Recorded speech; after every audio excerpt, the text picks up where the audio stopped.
আসসালামু আলাইকুম। আশা করি সবাই ভালো আছেন। এই দেশের মা বাপ নাই। কেন বললাম এই দেশের মা বাপ নাই? যদি এই দেশের মা বাপ থাকতো, লাজমিসার মতো ছোট শিশুকে দর্শন করে হত্যা করা হয়েছে 15 দিন পরে আমরা ভুলে যাব। গত 1 বছর আগে আসিয়াকে দর্শন করে হত্যা করা হয়েছিল। 1 বছর হয়ে গেছে, এখনও বিচার হয় নাই। কেন বিচার হয় নাই? কোনো জবাব আছে? কোনো জবাব নাই। কার কাছে জবাব দেবে বলেন তো? প্রশাসন সব দুর্নীতি, টাকা খেতে খেতে মনে করেন তাদের অবস্থা খারাপ।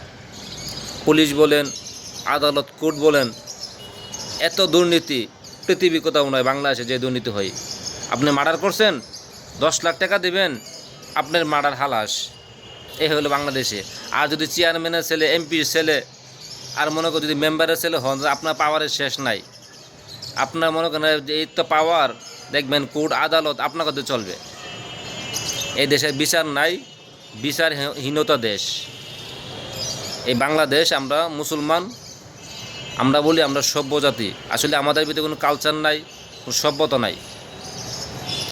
যার মাথায় তেল আছে তারে তেল দিই, আর যার কিছু নাই তারে মনে রাস্তায় ফালাই দিই। আমরা মুসলমানের আমরা সর্বশ্রেষ্ঠ জাতি মুসলমান। আমরা এই বাংলাদেশে যে অপরাধ হতো, যেভাবে মার্ডার, খুন খারাপি, দুর্নীতি, চিন্তাই এইভাবে চলতে থাকে, দেশ কি আর ভালো থাকে বলেন?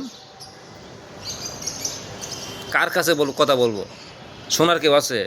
এই যে আমি কথাগুলো বলতেছি, কথা শোনার কেউ আছে? কথাগুলো কেউ শুনবে না, হয়তো শুনবে, কালকে ভুলে যাবে।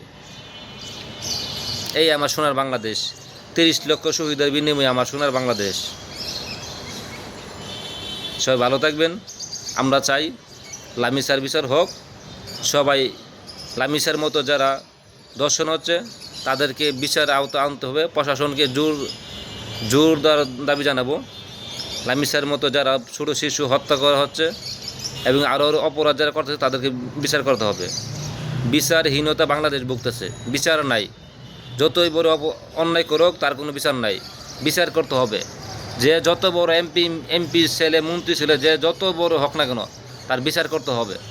তখনই এই দেশ ভালো থাকবে, তাছাড়া কখনোই ভালো থাকবে না। ভালো থাকবেন। আসসালামু আলাইকুম।